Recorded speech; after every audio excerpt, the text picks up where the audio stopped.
Okay, bye. Hi, welcome to my channel. If you are an artist and you have a bunch of these in your stash, a bunch of physical pieces of art, and you've considered selling them online as digital prints, but you're not sure where to start, then this is the video for you, because I'm going to go over step by step just exactly how to do that. Selling your artwork as a digital print is a really great, easy way to make some extra passive income as an artist. You don't have to worry about any packaging or shipping or logistics, anything like that. The hardest part is creating the digital files themselves. So I'm gonna save you the headache of trying to figure all that out. If you're intimidated by any of this process, you've tried to look into it and it was confusing, try not to worry. I'm gonna break it all down for you in an easy to understand format in this video, because I used to be there myself when I first started on this journey. The digital aspect of physical art really confused me. So I want to save you some time today and just tell you everything I've learned and how to do this properly. So what I'll be doing in this video today is I have this new painting I just did. Isn't she so cute? She is fabulous. So I will be taking this piece of art right here, and I will show you step by step how I'm going to take it from this physical print to a digital offering on my Etsy shop. I will show you how to scan this with the proper settings to make sure that you are ensuring the most crisp resolution possible and the best printer settings for the customer, so that there's no issues with the customer having any blurriness or any pixelated prints. And if you've been wondering how to offer several different size options here, I will also show you how to do that. I will also show you how you can actually make a digital print that is larger than this. I think that's a misconception in this space, that you can only scan it at this size and it can only be printed at this size or smaller to reduce blurriness, but that is not the case. So with all that being said, if you find any of the information in this video useful, please go ahead, and if you feel so inclined, go ahead and give this video a like. And if you want to stick around, go ahead and subscribe. And if you do decide to subscribe and you want to be notified when I do upload in the future, you can go ahead and click that bell next to the subscribe button, and it will notify you on your phone anytime I do upload. So with that being said, let me take you on over to the scanner to get this process started. Okay, hi you guys, welcome to my computer. I actually did this entire process yesterday and I just feel like I made it super confusing. I'm doing it again today. I'm gonna try to really break it down in simple terms so that it's easy to digest and easy to understand. I remember being super frustrated when I was trying to figure all this out, so I don't want you to be that frustrated. I'm gonna try to break it down as simple as I can.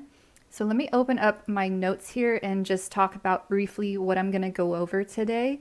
It's gonna be a lot. It might be a pretty long video, so I'll try to put chapters in the timeline of the video so you can skip to any parts if you want to. First step obviously is to scan. Second step is to retouch. So you can like look for dust, look for hairs, edit or retouch any of your like painting strokes you want to, things like that. Third step is to crop and square the image. So my method, I actually crop out the white borders and add them later. I'll show you how to do that. Fourth step is to scale up the art. One advantage of selling digital art prints is you're not limited to this physical size. You can scan this and scale it up to a certain percentage without losing quality, and I will go over that as well. And then once you have that blown up size, right, that means you can offer it at that size and a bunch of other smaller sizes to the customer. So they're just not limited to one option, they have several options. And then I'll show you how to export the files, make sure you have all the right settings on that so you don't lose quality. And then it'll be time to, you know, create your Etsy listing. So these, when you scan these images, they are huge digital files. If you sell digital products on Etsy, they limit you to 20 megabytes is the maximum size for your file, which like, I just checked, one of my scanned images is 243 megabytes. So I get around this by, I'll either zip the files, which I'm not gonna go over today. I feel like it's complicated. I'm gonna go teach you the easier method, which is to just put them in your Google Drive. So I have a Google Drive separately created for my shop. And every time I sell an original piece like this, where the files are huge, I create a folder. And then I put all my files in there. I only allow people who have access to that URL, i.e. who purchased it, to look at the contents of the folder and download everything. And then once we create that Google Drive folder with that URL that goes to the art, I will show you, this is just an extra step I do. I try to make the customer feel really comfortable with their purchase, because this is confusing for people. It's a new area for people to, you know, get decoration. So I go a little bit of an extra mile. I create a very thorough, detailed instruction and size guide, and it will have the URL, and it'll just explain everything to the customer about how to get their art and how to get it downloaded and printed. So with all that being said, I know that was a lot. I still can't go into all these steps before priming you with some basic fundamental information you need to know and need to understand before we move on. The first of which is the concept of DPI, resolution, and the second of which is aspect ratio. Now, I have a different video that I will link in the top right that really goes into detail, like really thorough detail about this concept and what it all means. If you want to watch that first, I would highly recommend you pause here, go watch that and come back. I will just do a brief overview of those concepts right now. This right here is an image I found that is the perfect representation of the concept of DPI, print resolution. So if you take anything from this video, a requirement for you to sell digital art is that your files must be a minimum of 300 DPI resolution. Now, what does that mean? We're painters, right? We don't work in the digital space, so we don't know what that means. 300 DPI stands for 300 dots per inch. Basically what this does is it tells the printer, when you go to print this file, hey, you should divide a square inch into 300 little dots and print at that dimensional space. Because if you don't, you lose quality.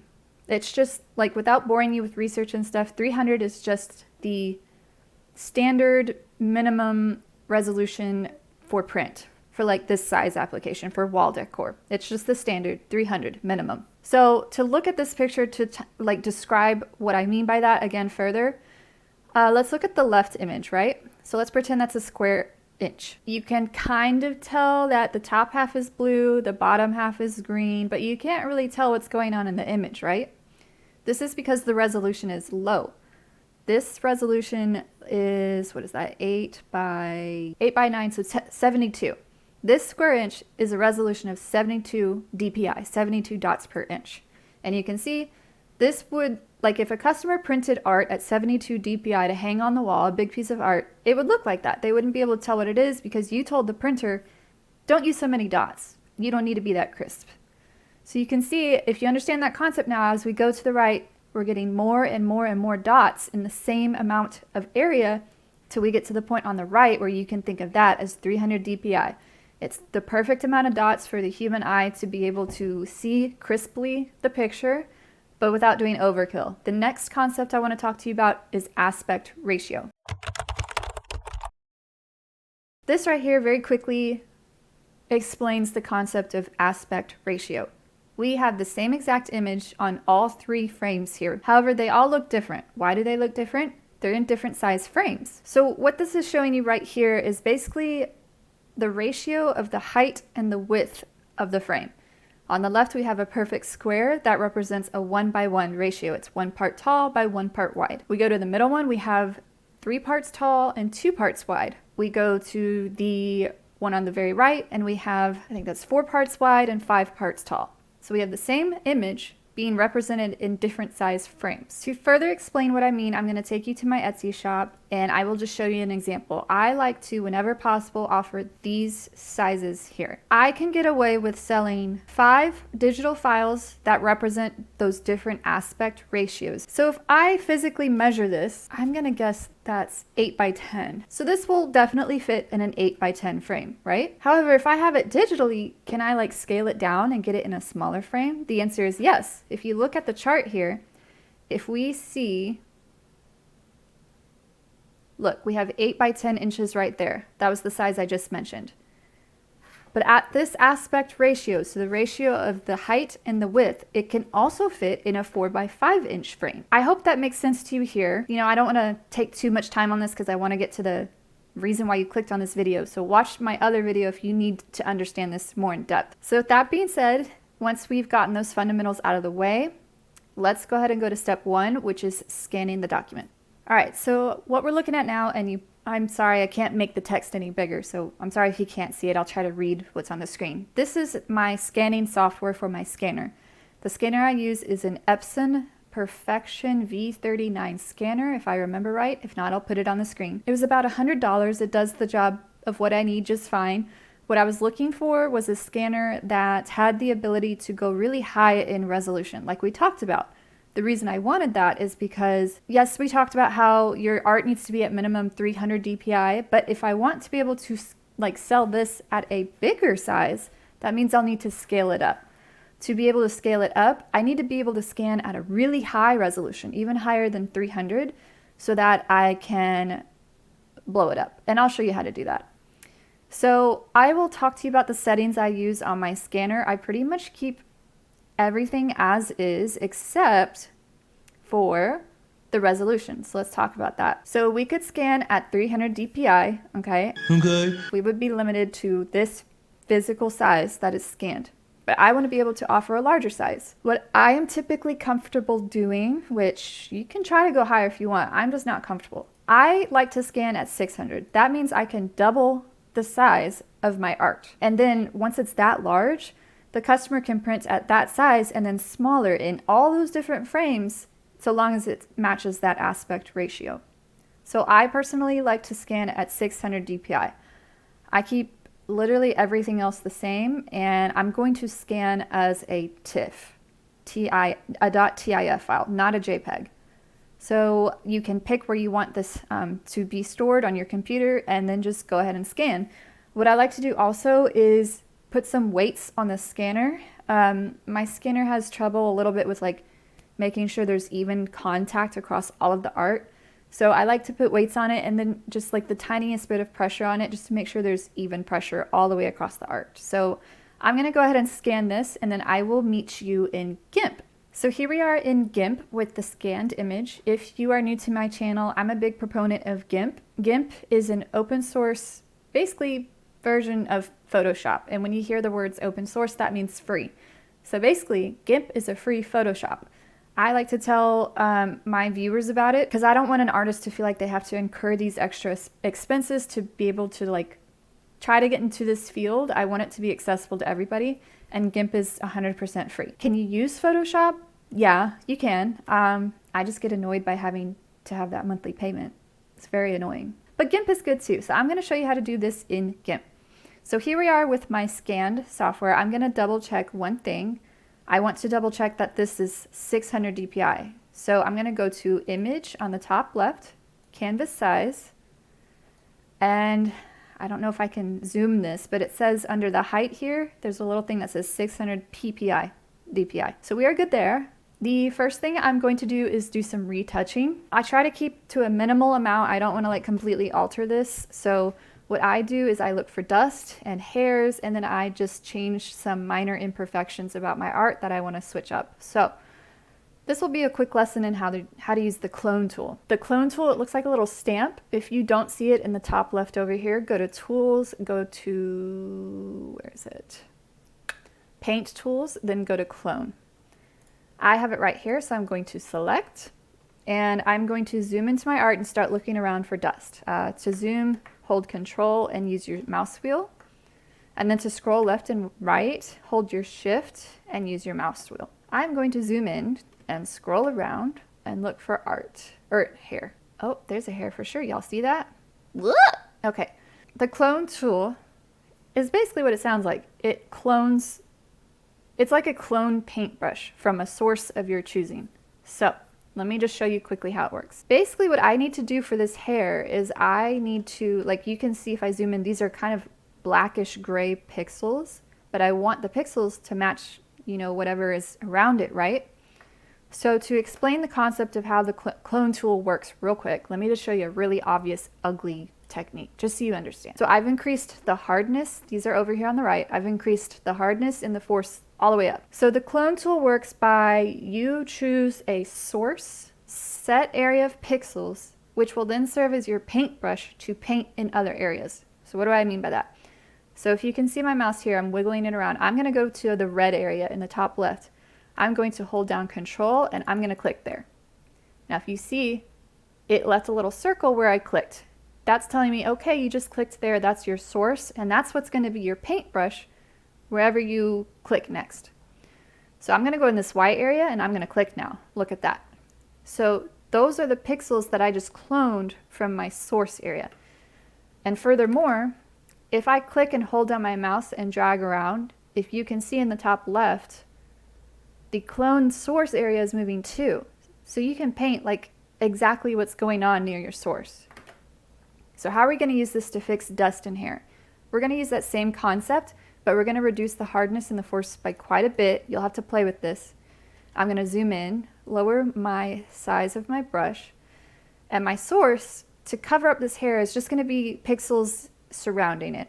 The key to making this look realistic is very often randomizing your source and making sure your source is proximal to your correction area. So I wouldn't want to click in this dark gray area down on the bottom right and then start trying to clone. That doesn't make sense. It's not proximal.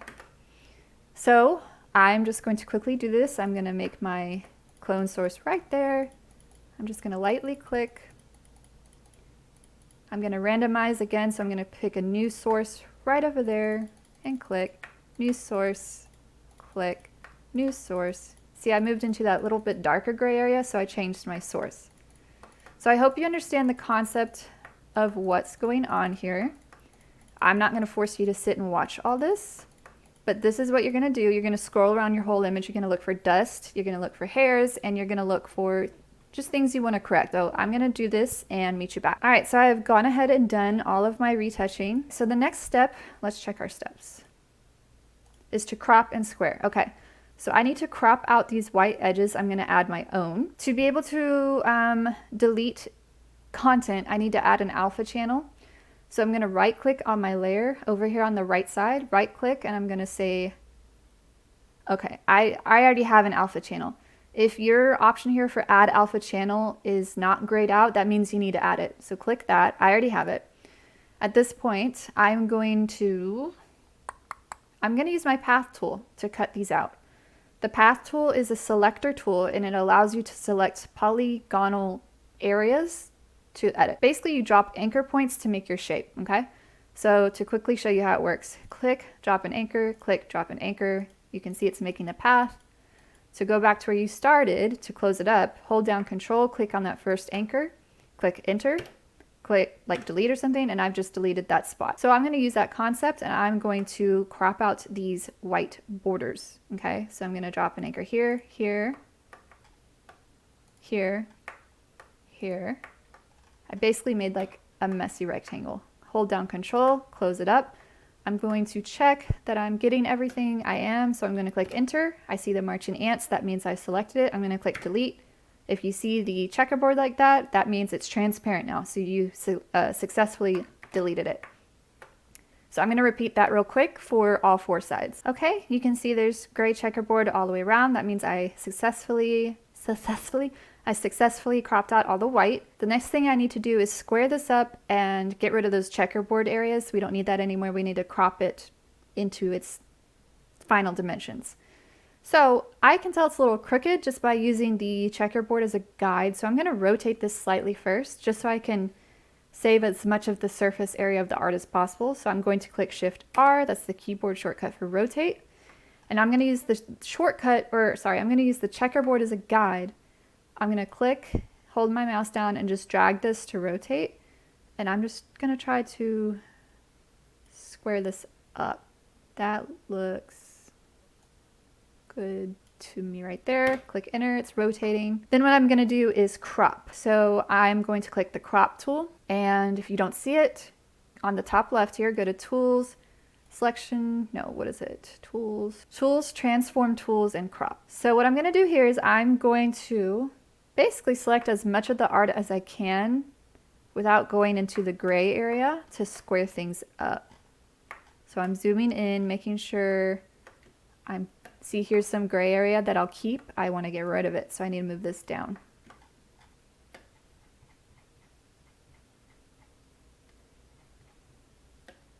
Okay, Enter. So I've cropped it. We are squared up, we are cropped. So if you see that yellow line now, that's telling me the layer is still that bigger size. I don't need the layer to be that big anymore, so what I'm going to do is go to Layer. Where is it? Here we go. Layer, Crop to Content. And that just tells the layer, okay, make your layer size the size of whatever is on this layer. We scanned, retouched, and squared and cropped everything out. The next step is to scale this up. So right now what we're looking at is the literal size of this physical print here. Try not to get bogged down by the concept of digital versus print. What we're looking at in digital space is a physical dimension here. You can see there's a ruler at the top and it shows you the pixels. That's telling us, remember we're at 600 dpi, so that's telling me every 600 pixels you have 1 inch. So I want to double this in size. So what I need to do at this point is I am going to scale it by 200%, because remember I scanned at 600 ppi, which means I can expand contents 2 times the size, which means I would divide the 600 by 2 to get to 300. That's the lowest I can go, remember? Because my minimum DPI needs to be 300. I can't go lower than that. This is where it gets a little complicated. I'm going to try to figure out how to explain this. How do I explain this? I know what to do. So I want to know what the size of this is right now. I'm going to go to Image, Canvas Size, and this is telling me right now what I'm looking at here. So let me go back to my notes. And I will just make a note that at 600 ppi, DPI, try not to get bogged down by those discrepancies there, or differences. At 600 DPI, I have a width of 4844 and a height of 6702. So what would it be at 300? That means I double the size of everything. So I got my calculator out. 4844 times 2 is 9688. And then 6702 times 2 is 13404. That's very large. So I think we'll be able to offer all of those frames that I was talking about, but we'll double check. What this is telling me is I need to make my project size in GIMP these dimensions here. What I'm going to do is I'm going to go back to GIMP, stay in this little canvas size window.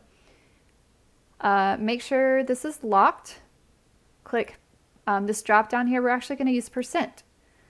So I'm going to type 200, click enter, and it's going to blow up my canvas size by 200. Not the layer yet, just the canvas. You'll see what I mean.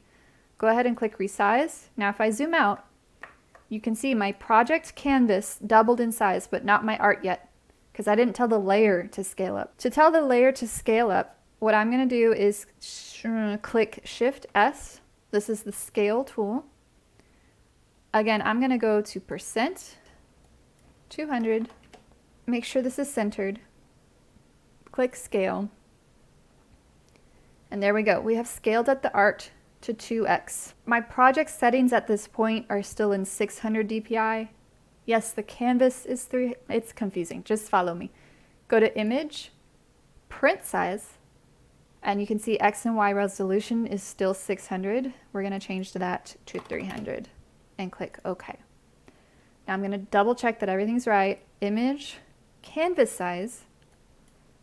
Let's compare. We have 9688 by 13404 at 300 ppi. That's perfect. That's exactly what we wanted. So the next step is to figure out what is the maximum aspect ratio and size I can offer. Let's look at my handy dandy chart. If we take a look at all of the options below this horizontal line, the largest size there is the 24 by 36 inch. That's the largest width, that's the largest height. So what I'm gonna do at this point is I'm gonna see, does my art right now, the size I scaled it up to, would that fit the 24 by 36? So what I'm gonna do is I have these notes here. These are my new dimensions now, right? I'm gonna open my calculator. I am going to divide each of those by 300. Remember, that's our unit of measure. Every inch is 300. What is 9688 divided by 300? 32.293. That's the width? That's pretty big. Okay. Then we have 13404 divided by 300. Okay, so this is huge. So that means because it's already bigger than the biggest size, I can literally offer every single one of those sizes under that horizontal line. Because remember, we can print, if I offer the customers a big enough size, they can print at that literal size, or they can shrink it down without losing quality. If they print bigger than that, they'll lose quality, and that's on them, and you have to remind them, don't print larger than what I specify. So now that I know what sizes I can offer, which is all of them, I basically need to create what we're looking at here. I need to create 5 files at these aspect ratios, and I'll walk you through that. Now this part we're about to get into is very similar to that other video I mentioned where I go really into depth. So if you get confused at this part, go check out that video. Now for your sake, let's say your art, when you scale it up twice, it still does not fit in that biggest frame. What you're gonna have to do is you're gonna have to go through these options and you're gonna have to just like figure out what's the biggest size you can offer and then go from there. So you might be more limited in what you can offer. That's where you have to figure that out. I work from biggest to smallest, so I need to create that 2:3 ratio. I need to create this 2:3 ratio file at the largest size possible, which is 24:36. So I'm gonna go to GIMP. I'm gonna create a new project. I'm going to make it 24:36. So I'm gonna click inches here, 24:36, click OK.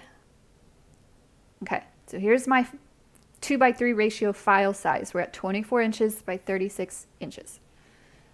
The next thing I'm going to do is I'm going to create some guides that will show me where the 1/2 inch white borders will be.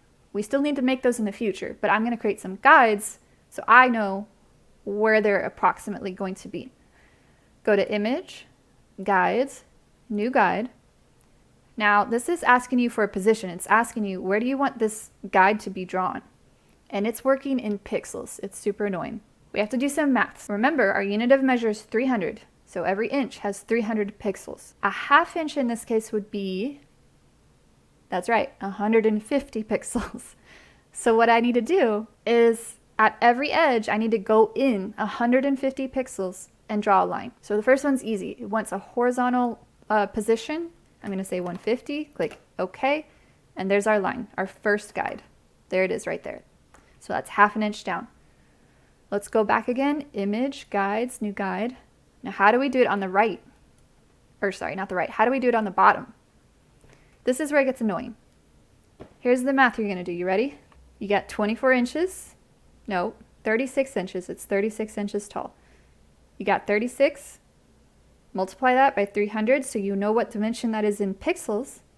Then you're going to subtract 1/2 inch, which is 150 pixels. And what do you get? 10,650. And sure enough, there it is at the bottom. So let's repeat that for the sides. Go to Image, Guides, New Guide, click Vertical, make this 150, OK. Image, Guides, New Guide. Clear that. You're going to do 24 times 300 minus 150, which is 7050. There we go. There's our guides. Make sure the setting is on. It'll make your life a whole lot easier. Go to View, and see this snap to guides here. Make sure that's checked off. It will make your life so much easier. Go back to your original art. Click on the layer over here on the right. Click that. Type Control-C. That copies. Go to your new project. Type Control-V. Give it a sec, and there's our art. Okay, and it's too big. That's a good problem because we need to scale it down just the tiniest bit.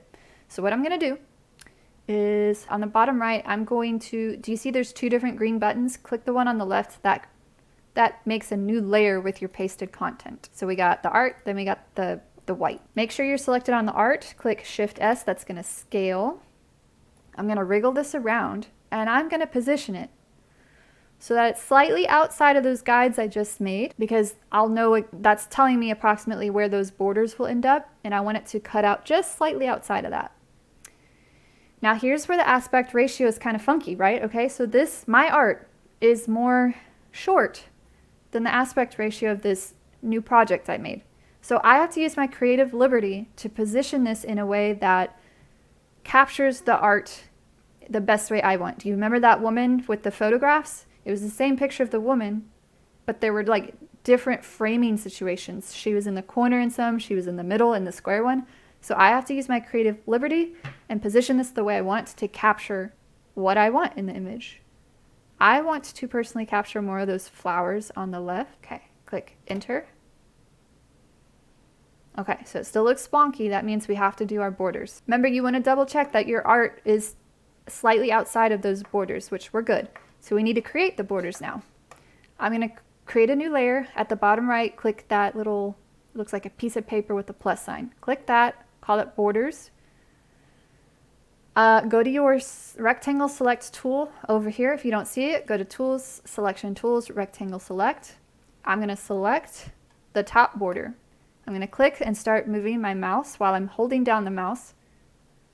And you can see it snaps to that guide. It makes your life so much easier. So I'm going to do this like that. Make sure I have all of that top area in that rectangle tool. Click enter. Then I'm going to go to edit and fill with foreground color, which in my case is white. To change that, click right over here and just make sure that's set on white. All right, I'm going to repeat that on all four sides. So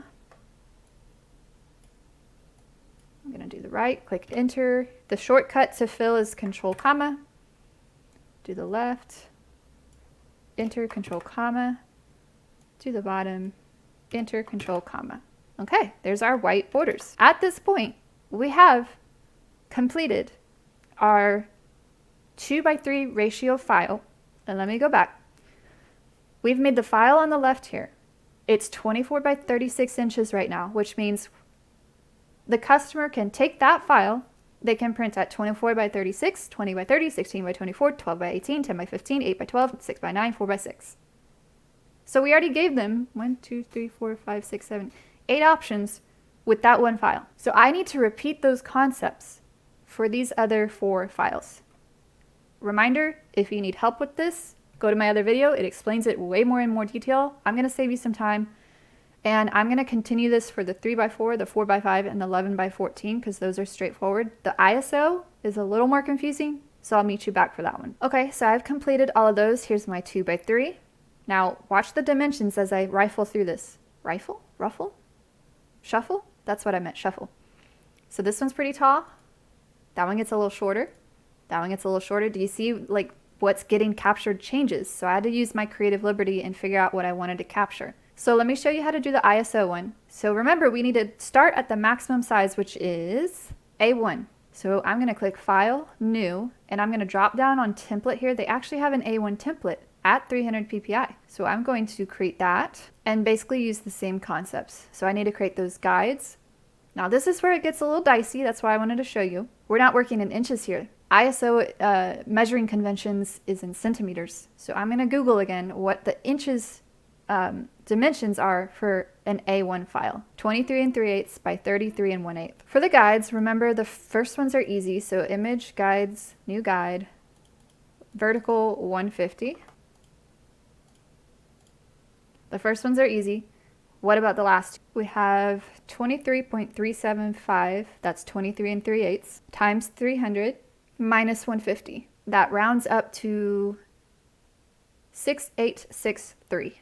So I'm going to go back to GIMP. That was the width we were working with. So that will be a new vertical at 6863. Looks great. I'm going to do the same thing for the bottom. So we have 33.125 times 300 minus 150. And I'm going to round up to 9788. There we go. There's our guides. And then you just repeat the same thing. So let me meet you back. Okay, so I have all 5 of my files. So the last step in GIMP is to export all of these. So I'm going to start with the 2x3. I'm going to click File, Export As, pick where you want it to go. I'm going to call it 2x3 underscore girl at the window. And you have to put .jpeg. If you don't do .jpeg, it won't know that you want it to be a JPEG. You'll click export, bring this on up to 100. You can go from like 95 to 100. That will, if you do 95, the final file will be, and you won't lose any quality, like below or from 95 to 100. It's discernible to the human eye. And then you'll click export, and you'll do that with all of your files. So you'll have 5 in total. With all that being said, the next step is we're going to create our Google Drive folder with the correct security permission settings. So let's head on over to Google so I can show you how to do that. Hi guys, we are at my Google Drive. So what you're going to do is you're going to right click. You are going to click new folder, and you're going to call this something like the title of your art. So I'm going to call it Girl at the Window, Original Watercolor. create. You're going to right click on that folder. You are going to click share. You're going to click on this drop down here that says restricted. You're going to change that to anyone with the link. Okay, so what this is saying basically is you're going to sell the URL. Somebody will be able to access it after they pay you and access these files. You're going to click done. Then what you're going to do is right click again on that folder, get link, and copy link. Okay, so the link to that URL for that folder is on your clipboard now. Gosh. So let me show you my document I make for my original pieces. Okay, so here is just that extra step I like to go, extra mile I like to do for the customer. I give them a PDF file that, number one, has that URL to be able to access the files they purchased. And number two, just really goes into detail about how this works, what they bought, what sizes they can print at, etc. So it basically says, thank you for my purchase of my original watercolor. All the files are at 300 dpi. Going to the steps here, on this first step, you can see this big blank. That's where I put the URL. So I'm going to paste from my clipboard that URL. So once we have the link in there, I'm just going to double check that everything else is right. It says use the size guide below. Send it to a printing service of your choice. It says, note, do not print at sizes larger than specified. Quality of prints cannot be guaranteed. That's what I was talking about. And so if they're confused, it literally says anything they could need to know about what they can print. So the file called Girl at the Window 2:3 ratio can be printed at these sizes. The file called Girl at the Window 3:4 ratio can be printed at these sizes, etc. Now remember, your art might be different than mine. Maybe you couldn't make it the maximum size possible and be able to print at any of those sizes. You might have had a more limited amount of sizes, so you need to double check what you're telling the customer here. And that's pretty much it. I'm going to export this as a PDF. So now I am back to my folder, the empty folder, where I need to, number one, put my files, my art files, and number two, put the instruction guide. So I'm going to right click, do file upload, and bring all of those in. So we'll give this a second to upload. Actually, while that is doing that, I'm going to double, triple check that the settings on my files themselves are right. So what I'm going to do is go to my files. I'm going to right click, click properties, go to details, and check that it is 300 dpi. Okay, they're all good. And they're all uploaded. Okay, so I just checked all the files. They're all 300 dpi, and now they're all uploaded to that folder.